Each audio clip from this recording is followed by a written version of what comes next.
Mpendwa mwanafamilia wa Radio Maria Tanzania, sauti ya Kristo nyumbani mwako, na mwanafamilia wa mitandao ya kijamii kupitia Instagram, Facebook, WhatsApp channel pamoja na TikTok, yote kwa jina la Radio Maria Tanzania. Karibu katika mahojiano haya mafupi ambapo leo tutazungumzia juu ya miaka 30 ya Radio Maria Tanzania tangu ilipoanzishwa hapa nchini Tanzania. Ni miongo mitatu hiyo ambayo ina historia kubwa na nyingi kwa baadhi ya watu. Wapo ambao katika miongo hii mitatu wana vitu vingi sana vya kuvielezea. Na leo tupo na mmoja hapa wa waasisi wa Radio Maria Tanzania ambaye kwa wakati huo basi alikuwa ni mmoja wapo ambaye amesaidia ama amesababisha Radio Maria Tanzania kuwa hapa ilipo. Si mwingine ni January Nchimbi. Karibu tuweze kusafiri pamoja katika mahojiano haya ili ujifunze na kufahamu mengi ambayo basi January Nchimbi kwa leo atatuelezea, atatushuhudia, atatukumbusha mambo yapi ambayo kwa wakati ule aliyafanya yalikuwa yanapendeza, na yale ambayo basi ana historia nayo bado anayakumbuka mpaka leo, wakati huu miaka 30 inatimia kwa hapa nchini Tanzania. Mimi ni Joyce Mikwachu na nyuma ya kamera ni Rafael Stefano. Baba, tumsifu Yesu Kristo. Milele amen. Habari za majukumu ya kazi? Nzuri, hongera kwa utume. Nashukuru sana. Karibu sana Radio Maria Tanzania. Asante sana. Mimi sio mgeni sana. Ndiyo. Lakini ni faraja nyingine kuwepo kwenu hapa na kuweza kuwasikia kwamba mnaendeleza lile gurudumu ambalo lilianza wakati huo. Mungu ni mwema. Imekuwa ni siku njema sana, siku ya kipekee kukutana pamoja nawe, na ni imani yangu kwamba mfuatiliaji wa mitandao yetu ya kijamii na msikilizaji basi anatamani kufahamu mengi ambayo kwa wakati huo wewe ulikuwa upo hapa Radio Maria ukihakikisha utume huu wa mama yetu Bikira Maria unazidi kwenda mbali zaidi. Karibu sana. Asante sana. Bila kupoteza wakati basi tungetamani utuelezee ilikuwaje ukajiunga na Radio Maria Tanzania. Taweza kwa kifupi, historia ndefu. Ndio, karibu. Sema kwangu mimi utume tunaita utume wa Radio Maria. Na kwa mara ya kwanza kwetu mimi sema nilikuwa nimefanya sana kazi za kiutume kanisani. Pale jimboni Songea nilikuwa nafanya kazi za shughuli za vijana. Na nilikuwa kwa kweli kiongozi wa umoja wa vijana jimbo pale jimboni Songea. Na kazi hiyo pia tulikuwa nafanya ya utume. Kwa hiyo baadaye baba askofu wakati huo, ndio askofu mkuu Norbert Wendeli Nimtega akatangaza pale kwamba sasa tutakuwa na radio. Akasema tutabidi tufanye mkutano mambo muelewe vizuri, na baadaye kwa kifupi tu wakaeleza kwamba amekutana na rais wa Radio Maria duniani, mzee yule Emanuele sasa wanaita ni Emanuele lakini Emanuele Ferrario, kwamba tunaweza tukapata radio Tanzania lakini itaanzia Songea. Kwa hiyo na baadaye itahitajika watangazaji lakini kwa kujitolea. Hiyo radio itakuwa inaendeshwa kwa majitoleo yetu sisi waamini. Basi mimi nikasikia, lakini wakati huo nilikuwa sifikirii mambo ya kutangaza au si nitakuwa kwenye vyombo vya habari, na mimi nilikuwa naendelea na shughuli zangu za utume wa vijana, wakati huo vijana moto damu ya moto. Sasa tumekwenda baadaye nikasikia ndio kwenye ule umoja wa vijana wakasema kwamba yule mkurugenzi wa umoja wa vijana siku moja nimeenda pale ofisini akaniambia, Januari, sikiliza, kuna mkurugenzi huyu wa Radio Maria hii mpya iliyofika, ndio anataka ukafanye kazi kule, lakini ya kujitolea. Sasa sijui unasemaje? Nikamwambia, baba, sisi tunafanya kazi ya utume katika kanisa, hata kazi ya vijana ni utume. Kwa hiyo nalipwa hapo, silipwi, nafanya kazi ya utume. Kwa hiyo hata kama kule utahitajika, mimi nipo na utayari tu kwamba nyinyi muongee muone kama ninafaa, sawa. Basi akakaa kimya. Nikaendelea na kazi zangu na nini. Tumekwenda baadaye akaniambia tena, bwana, yule padre anaendelea kunisisitiza kwamba kule unakuhitaji. Sasa unataka kwenda? Nikamwambia, mimi padre, kama nilivyosema, nyinyi mkielewana huko mimi sina shida. Basi baadaye akasema, basi mimi naona uende. Akasema sawa. na mkurugenzi wakati huo, mkurugenzi wa kwanza wa Radio Maria Tanzania, ambaye ilianzia kule Songea, alikuwa anaitwa Padre Camillus Nikata. Kwa hiyo yeye ndo alikuwa ameomba basi, na mimi kweli baadaye nikaenda kuripoti kule. Lakini kabla ya hapo nikiwa kwenye umoja wa vijana nilikuwa naenda kule kuandaa vipindi. Nilikuwa naenda kwa sababu sisi vijana pale tulikuwa na shughuli za watoto. Tulianzisha ile Sunday schools katika maeneo mbalimbali, lakini zile Sunday schools zilikuwa chini ya umoja wa vijana. Kwa hiyo tulikuwa na walimu ambao sisi wenyewe tuliwatafuta wanafundisha hizo Sunday schools sehemu mbalimbali, na mimi kama nilikuwa kiongozi wa vijana nilikuwa natembelea hizo sehemu. Kwa hiyo walipoanzisha ile, tuanzisha kipindi cha watoto, wale watoto wa Sunday school wale hizo Sunday zinaitwa Sunday school, lakini kwa kweli zilikuwa zinafundisha kila siku, yaani kuanzia Jumatatu hadi Jumapili, yaani zilikuwa zinafanya kazi wiki nzima, na tulikuwa wanafundisha masomo hata ya kawaida. Kwa hiyo basi nikawa naenda nao watoto pale, walimu tunaenda kufanya vipindi vya watoto na wapeleka pale, video vilikuwa vizuri na nini. Sasa sijajua na ile nayo ilichangia pale kuniambia kwamba bwana, tunaomba huduma yako na wewe unaweza kufanya utume huku. Basi kweli nikaenda pale, ndio nikaanza shughuli ya Radio Maria, kufanya utume Radio Maria. Kwa hiyo ni mara kwanza nilipoanza ilikuwa huko bili mpaka mambo ya kai sawa kwenye umoja wa vijana huko, na mimi nilikuwa kiongozi bili niache taratibu. Baadaye ndio nikaenda moja kwa moja kwenye Radio Maria. Sasa unakumbuka ulipofika Radio Maria ulifanya vitu gani? Yaani kama kazi zipi ulikuwa unazifanya pale Radio Maria Tanzania? Kwa sababu utangazaji ulikuwa ni kwa mara ya kwanza. Ndio. Kwa hiyo na hii nasema ni taaluma, nilikuta kuna wachache wamesha kuwepo pale. Kwa sababu Radio Maria ilianzishwa tarehe 26 mwezi wa 4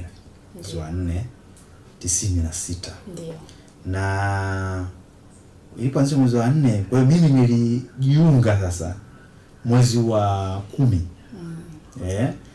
Kwa hiyo miezi michache baada ya kujiunga pale, siku zingine nilikuwa naenda kama kwenye hivyo vipindi, lakini sikuwa rasmi pale. Ndio, hukuwa rasmi. Ila mwezi wa 10 sasa ilikuwa rasmi, nikawa nimeingia pale kama mtangazaji.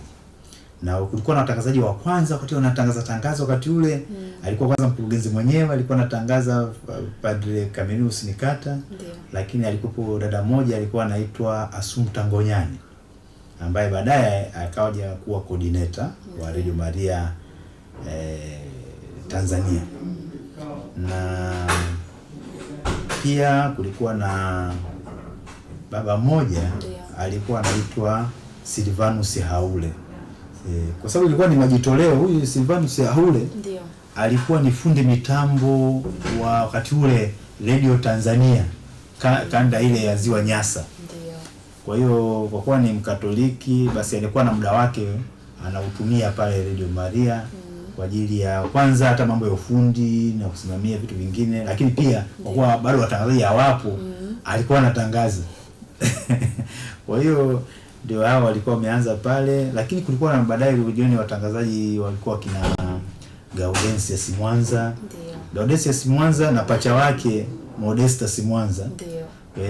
Kwa pamoja pale, lakini hata kwa bahati nyingine kwamba hata mke wangu mwenyewe alikuwa anatangaza pale, Martha Komba anaitwa, ambaye mke wangu mpaka leo, lakini chimbuko lake ni, lakini na yeye sasa hivi akasomea mambo ya communication. Aenda Sauti Mwanza pale amesoma mambo hayo na sasa hivi lakini sasa hivi hayupo kwenye utangazaji, japokuwa kweli alipata ajira pale TBC. Lakini baadaye amehamia huko kwenye mambo ya, kuna watu wanaitwa maafisa habari. Kwa hivyo yupo serikalini na sio afanye kazi ya utangazaji tena kama tunavyofanya sisi. Kwa hiyo huko kwa ujumla ndio tunaweza kusema kwamba namna nilivyokuwa nimeingia pale Radio Maria na kuanza kushirikiana na baadhi ya watangazaji. Kulikuwa na watangazaji wengine kama mtu anaitwa Joseph Chilambo, na yeye alianza kati ya watangazaji wale mwanzoni kabisa. Yeye na yeye amefikia sasa anafanya kazi huko serikalini. alafu na wachache wengine wakaja tena, wengine huko mbele wengi. Tumewapokea wengi tu pale. Hata baadaye akaja sister mmoja alikuwa anaitwa Sister Mteule OSB, alafu na pia masista wengine. Kuna baadaye alipotoka wewe Sister Mteule, akaja sister mwingine sasa, Sister Tuzo, ambaye mpaka leo nafikiri yupo Songea.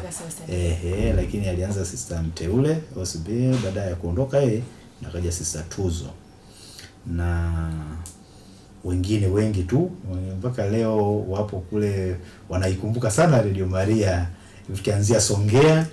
Alafu baadaye ndio kutokana kule tulipata changamoto nyingi. Ndio. Songea bwana, kulikuwa hakuna umeme wa gridi ya taifa. Kulikuwa umeme wake unategemea generator. Ndio. Kwa hiyo wakati mwingine mafuta tunatumia mengi, mara yameisha. Tulikuwa tunakimbizana sana. Bahati nzuri wakati ule mlezi wa Radio Maria, ndio, askofu mkuu wakati ule Mashamu Norbert Mtega alikuwa hataki kabisa kuiona Radio Maria haipo hewani. Akiona haipo, usijua ndio anasikiliza kwenye gari, anapiga simu kuulizia una nini huko. Kwa hiyo baadaye hata wasaidizi wake walikuwa wanajua mzee anapenda sana radio. Kwa hiyo tukilalamika mafuta, japo tulikuwa tunajitahidi sisi kuiendesha, lakini kwa tiketi tunakwama, wanatusupport, wanasema bwana yetu tusaidie. Lakini baadaye kulikuwa na hata sister mmoja, mama mkuu pale wa hawa masista wa St. Agnes, ndio, naye alikuwa anaipenda Radio Maria wakati huo sana. Akawa wakati mwingine akiona kwamba mambo hayajakaa sana na nipimie. Baadaye pale nilikuwa kidogo, wakanipa kacheo kidogo, nilikuwa na msaidizi wa mkurugenzi. Kwa hiyo mkurugenzi akiondoka, basi mimi nakuwa kuwepo pale. Kukiwa na changamoto hizo, alikuwa ananiita yule sister, nasikia kama kuna nani hivi, naambia kweli kuna hili na lile, basi ana support kidogo, lakini alikuwa hataki ajulikane sana kwamba yeye ndo amesaidia. Kwa hiyo mambo ndio yalikuwa hivyo tulipoanza. Na baadaye na wengine, mimi nimefaidika sana wakati ule, nimefaidika mpaka mke nimempata Radio Maria. Hongera sana. Na baadaye ndio wakatupigia wakaniambia, bwana sasa unahamia Dar es Salaam. Yaani chanzo cha kuhamia huku sasa. Ndio. Kutokea kule kuja huku, rais wa Radio Maria Tanzania wakati huo, ndio, alikuwa anaitwa Senani Mponda. Nilipata wakaniandikia barua pale, ndani ya siku 10 nataka kuona umehamia Dar es Salaam. Alafu wakati huo ndio nilikuwa nimetoka tu kuoa, nipo wa moto. Kwa hiyo nikisema sasa Dar es Salaam si mwenyeji. Ndio.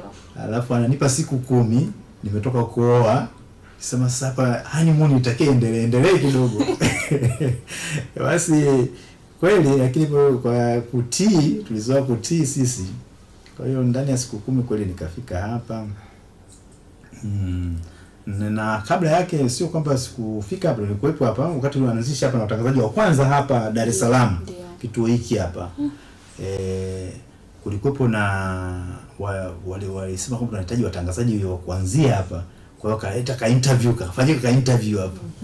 Nakumbuka hapa dada yangu Agnes Shayo Iza mmoja wapo, alafu alikuwa mmoja anaitwa Emmanuel Ngalapa.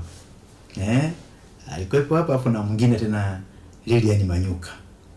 Hao kwa hiyo nifika mimi, kwa sababu nilikuwepo kutoka Songea, mimi nikaungana nao tu hawa. Yaani tukawa pamoja. Lakini sasa mimi nilipokaa wakati huo nilikuwa na mpango pia wa kwenda kuendelea kusoma. Ulikuwa na kule Songea kama walitaka kufanya kitu fulani hivi kwenda ili nikasome. Basi nikamwambia, lakini hata hivyo mimi nilikuja nirudi kwanza Songea, kuna mpango fulani hivi mwingine mambo hayajakaa sawa. Lakini bado kweli baadaye ikashindikana kwenda huko kusoma. Kwa hiyo nikakaa kule, wakaniambia sasa pamoja baki kwanza hapo Songea. Shikilia iko kituo. Kwa hiyo wakati yule mkurugenzi anahamia sasa hapo kusimamia hii, ndio, akaniambia wewe endelea kubaki hapo kisimamia kituo cha Songea. Kwa mimi nikabaki pale kwanza kusimamia kituo cha Songea, na ndipo hapa nikosema baadaye nikafunga ndoa hapo, baadaye nikapata hiyo notice ya kuja huku. ndio chanzo cha kuendelea na utume wa Radio Maria, lakini mambo mengi sana yalifanyika kipindi hicho.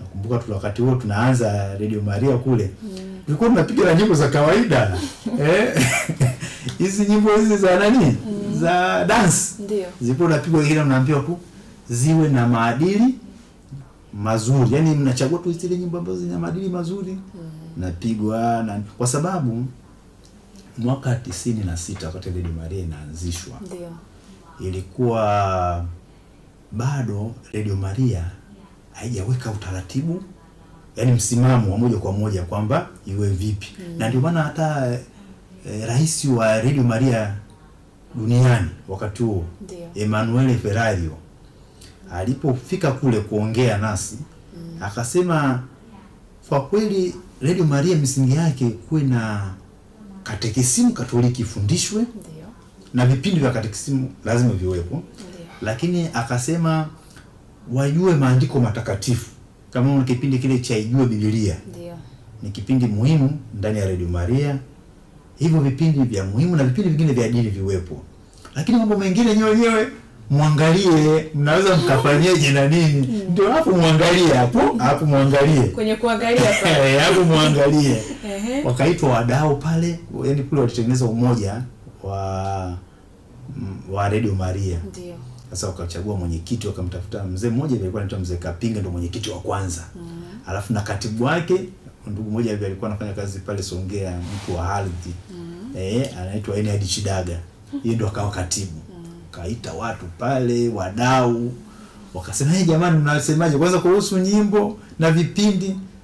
Watu wakaanza bwana, unajua binadamu mtu ni roho na mwili. Kwa hiyo kuna vipindi vya dini na vingine vya kawaida. Basi ndio maana utaona hizo nyimbo nasema nyingine zikao zinapigwa, nyingine za maadili. Lakini baadaye jitihada huyu rais alikuwa anatutembelea mara kwa mara pale, akitembelea Afrika na pale alikuwa anakuja anafika, alikuwa anatupatia ushauri bwana kwa mara. Baadaye walitupatia nafasi ya watangazaji wachache kwenda kutembelea Radio Maria Malawi, kujifunza. Wale walitangulia kujifunza kuna nini huko, walikwenda kule na mkurugenzi alienda na wengine, na mmoja wapo nakumbuka ni huyo Martha Komba, huyo ambaye sasa hivi ndio ubavu wangu. Ndio. Na yeye alipata nafasi ya kwenda Radio Maria Malawi kujifunza. Sasa waliporudi wakasema na wenzetu wanapofanya vipindi tofauti, bado tubadilishe. Kwa hiyo tukafanya jitihada pale za kubadilisha vipindi vyote, gafa vikao vyote vya mambo ya dini tu. Na sasa wale wasikilizaji wetu wakashtuka, sababu mbona siku hizi mnaweka tu vya dini peke yake, sio na nini, mambo mengi. Na pale kwa tengine pale jimboni mimi walinipa nafasi, na mimi nashukuru Mungu, mimi nilikuwa napata vinafasi walinipeleka kwenda kuchukua kozi kidogo miezi kama mitatu hivi Nairobi. Kwa hiyo kule walitufundisha namna kutengeneza vipindi vizuri na nini. Sasa kutengeneza hizi drama, kutengeneza vipindi ambavyo documentary na nini. Kwa hiyo niliporudi pale nika-implement, nikasema jamani, huko tumejifunza hivi. Watu wanasema vipindi vya dini sio nini, wengine wanapenda kusikiliza, lakini tunaweza tukavitengeneza vizuri, watu wakavutika, wakapenda. Basi tulikuwa na vipindi vile virefu sana, tuna virefu, nikamwambia tusifanye virefu sana, vifanye kwa style ya documentary au kutumia hata drama na nini, watu watapenda. Basi vile tukajitahidi sana, japokuwa tulipata kazi, ilikuwa kazi nzito kweli. Lakini baadaye kweli watu wakavutika, wakaanza kurudi tena, kuna wengi sana kufuatilia, na tukaweka vipindi vichache kama hizi taarifa za habari zikawa zipo pale, habari kwa ufupi na vitu vya namna hiyo. Kwa hiyo tukaenda, na kwa kweli kule Radio Maria ilipendwa sana, wasikilizaji tulikuwa nao wengi kweli, na nafikiri kule wakati huo ulikuwa hamna radio nyingi. Kwa hiyo Radio Maria kule ilichukua nafasi kubwa sana, na tunashukuru wadau wakubwa wa kuelimisha walijitokeza kufanya vipindi. Kwa mfano pale seminari kuu ya Peramiho mapadri wale waadhiri wa pale seminari kuu wengi walijitokeza, walipoenda kuwaomba wafanye vipindi vya kuelimisha, walitokeza. Kwa mfano nakumbuka kuna padri mmoja pale, Padri Lucas Komba alifanya vipindi vizuri sana vya katekesi, na mambo ya utamadunisho. Alikuwa anaelezea utamadunisho katika kanisa, alizungumzia wakati ule kuna Synod ya Afrika ilizungumzia sana masuala ya utamadunisho, pia kawa naeleza vizuri. Lakini pia Padre Titus Amigu ndipo alipoanza vipindi vya Ijue Biblia kule Songea, na ameendelea sana hata hapa ilipohamia hapa, akawa anaendelea kufanya vipindi vya Ijue Biblia, na watu wengi walipenda sana vipindi vyake. Alikuwa anajibu maswali mbalimbali ambayo yanawasumbua sana hasa Wakatoliki. Na pia padre mmoja anaitwa Padre Paul Chiwangu, na yeye ameanza kufanya vipindi Radio Maria muda mrefu toka Songea, kipindi cha liturujia takatifu. Anafanya vipindi sana pale, na kwa kweli na wengine wengi ambao wamejitokeza kufanya vipindi kama hivi vya tafakari na mapadri wengine.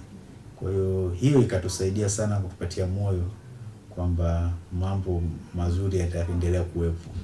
Kwa hivyo labda nielezee huko ndo tulikoanza huko. Umezungumza kwamba ulikuwa mtangazaji. Poleni kwanza kwa changamoto ambazo mlikutana nazo za umeme, lakini pia hongereni kwa yote ambayo umeyafanya. Sasa nilitamani pia na msikilizaji na mfuatiliaji wa mitandao ya kijamii Radio Maria Tanzania fahamu ulikuwa unatangaza vipindi gani kwa wakati ule? Ulikuwa mtangazaji pale? Kweli nilikwambia pale mwanzoni walisema kwamba bwana binadamu ni roho na mwili. Ndio. Kwa mimi pia nilifanya vipindi vya roho na mwili.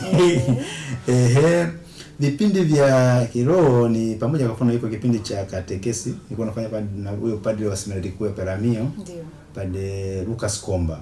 Kwa kipindi cha katekesi, na hata wakati mwingine nilikuwa nafanya kipindi na Titus Amigu cha Ijue Biblia. Ndio. Chache. Lakini mimi nilikuwa mtangazaji maarufu sana wa kipindi cha michezo wakati huo. Kule Songea ukiuliza Nchimbi, watu wa kawaida watajua kwamba bwana huyu kipindi cha michezo, yani hiyo kilikuwa pia maarufu. Kwa hiyo nilikuwa nafanya hivyo, na nilikuwa pia mwandaji wa taarifa ya habari. Mimi kwa muda mrefu Radio Maria nimekuwa mhariri mkuu hapa Radio Maria toka kule Songea hadi hapa. Ndio. Mwanafunzi wangu mwingine sasa hivi ndio huyu anaendelea hapa, mwariri wenu. Yule mwanafunzi wangu. Kwa hiyo ninafanya hivyo, na nimefanya hii kazi kwa muda mrefu hadi sasa hivi huko niliko. Ndio. Na nasimamia swala hilo kama mwariri mkuu. Na sasa hivi nimeenda kule, nimeingia tena na kwenye television. Kwa hiyo kwenye television na radio. Kwa hiyo lakini chemchemu nilianzia huku. Huku nilifanya muda mrefu, na wakati huo ndio Padre Nikata alikuwa ni padre ambaye kwenye mambo ya habari alikuwa anaweza sana. Na yupo very smart katika kuandika. Kwa hiyo alitufundisha sana katika kuandika, na ungeniuliza kuhusu taarifa habari ilikuwaje, ningekuambia kwamba yeye alikuwa anapenda sana kwa format. Ndio sema lazima taarifa habari inakuwa na format. Format ya taarifa habari yenu, kila chombo kina style yake. Kwa hiyo hapa sisi Radio Maria wakati huo tulikuwa na format ya kwamba tunaandika habari fupi lakini zinakuwa nyingi. Yaani zinakuwa ila alifundisha kuandika habari, anasema short but clear. Kwa hiyo kuna habari, wakati mwingine unakuta kuna habari nyingi za ndani ya nchi. Lakini tulikuwa na habari tena nyingine za kimataifa, na katika hizo basi na kulikuwa na lazima pale chini tulikuwa tunaandika aliyeandika story hiyo. Ndio. Na aliyehariri. Na tarehe. Ndio. Alafu na source, yani hiyo habari alipatia wapi, ameipatia wapi, alafu na hiyo habari ina mistari mingapi. Ukiandika mstari wa kwanza wa pili, basi pale lazima uandike kama story hii ina mistari 10, unaandika 10 pale. Lazima uandike pale. Kwa hiyo tulikuwa na format fulani hivi kanazo kutoshea habari. Ukisikiliza kwa dakika 10, maana taarifa habari ilikuwa dakika 10. Dakika 10 unaweza kupata vihabari vingi kwa muda huo mfupi, na tukawa tumemaliza kazi.